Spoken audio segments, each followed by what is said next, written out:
अल्हम्दुलिल्लाह वस्सलातु वस्सलाम रसूल अल करीम अम्मा बाद औज़ु बिल्लाहि मिनश शैतानिर रजीम बिस्मिल्लाहिर रहमानिर रहीम। अल्लाह के नाम से शुरू जो निहायत मेहरबान बहुत रहम करने वाला है। ये इसलिए कि बेशक अल्लाह ही रात को दिन में दाखिल करता है और दिन को रात में दाखिल करता है, और बेशक अल्लाह खूब सुनने वाला बहुत देखने वाला है। ये इसलिए कि बेशक अल्लाह ही हक है और बलाशुबा जिसे वो अल्लाह के सिवा पुकारते हैं वही बातिल है, और बलाशुबा अल्लाह ही बुलंदतर बहुत बड़ा है।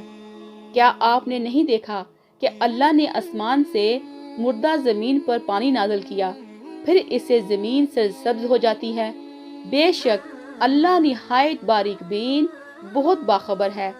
इसी के लिए है जो कुछ आसमानों में और जो कुछ ज़मीन में है, और बलाशुबा अल्लाह ही बेनियाज लाइक हम्द है। क्या आपने नहीं देखा कि बेशक अल्लाह ने तुम्हारे ताबा फरमान कर दिया जो कुछ ज़मीन में है, और कश्तियाँ जो इसके हुक्म से समंदर में चलती हैं, और वो आसमान को थामे हुए है कि इसके उज़न के बगैर वो ज़मीन पर ना गिरे। बेशक अल्लाह लोगों के लिए अलबत्ता बहुत ज़्यादा शफकत करने वाला बहुत रहम करने वाला है।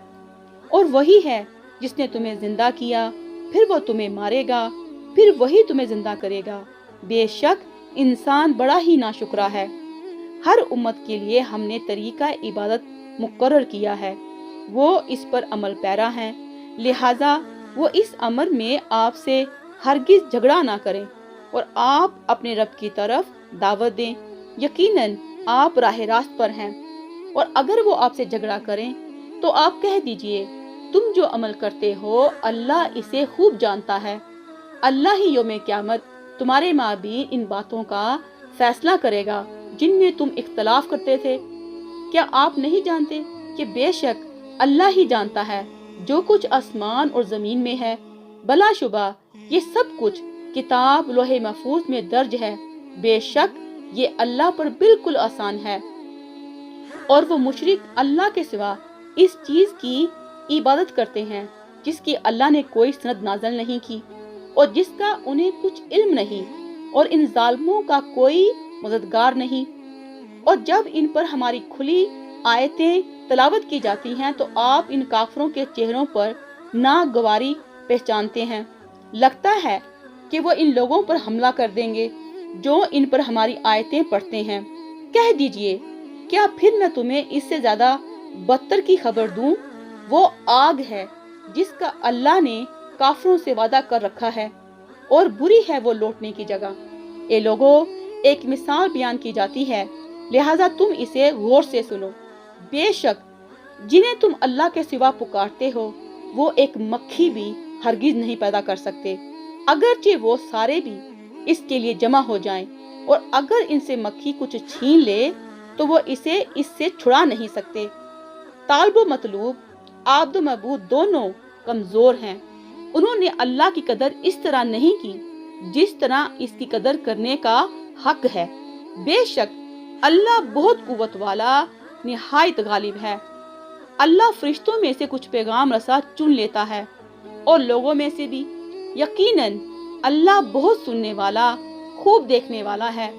वो जानता है जो कुछ इनके सामने है और जो कुछ इनके पीछे है, और अल्लाह ही की तरफ तमाम मामूलात लौटाए जाते हैं। ए ईमान वालो, रुकू करो और सजदा करो और अपने रब की इबादत करो और भलाई के काम करो ताकि तुम फलाह पाओ, और तुम अल्लाह की राह में इस तरह जिहाद करो जैसा कि जिहाद करने का हक है। इसने तुम्हें अपने दीन के लिए चुन लिया है, और इसने दीन में तुम्हारे लिए कोई तंगी नहीं रखी। अपने बाप इब्राहिम के दीन की इत्तबा करो। इसी अल्लाह ने पहले भी तुम्हारा नाम मुसलमान रखा था, और इस कुरान में भी तुम्हारा यही नाम है, ताकि रसूल तुम पर शहादत देने वाला हो और तुम लोगों पर शहादत देने वाले हो। लिहाजा तुम नमाज कायम करो और ज़कात दो और अल्लाह के दीन को मजबूती से थामो। वही तुम्हारा कारसाज है, और वो अच्छा कारसाज और अच्छा मददगार है। आयत नंबर 78। यानी दीन बहुत आसान है, और नबी करीम صلی اللہ علیہ وسلم کا ارشاد ہے، اللہ کا پسندیدہ دین وہ ہے جو سیدھا اور معتدل آسان ہے۔ آپ صلی اللہ علیہ وسلم نے فرمایا، بے شک دین اسلام بہت آسان ہے، اور جو کوئی اس دین میں نارو سختی کرے گا وہ دین اس پر غالب آ جائے گا۔ چانچہ تم میانہ روی اختیار کرو اور کامل و افضل اعمال کے قریب تر رہو، اور اجر و ثواب کی امید پر جو تمہیں دیا جائے گا خوش ہو جاؤ، اور صبح و شام اور رات کے آخری حصے میں عبادت گزاری کر کے مدد و قوت حاصل کرو۔ صحیح البخاری الایمان باب 29 حدیث نمبر 39۔ مزید ملاقات ہو حاشیہ سورہ بقرہ 143/2۔ والسلام علیکم ورحمۃ اللہ وبرکاتہ۔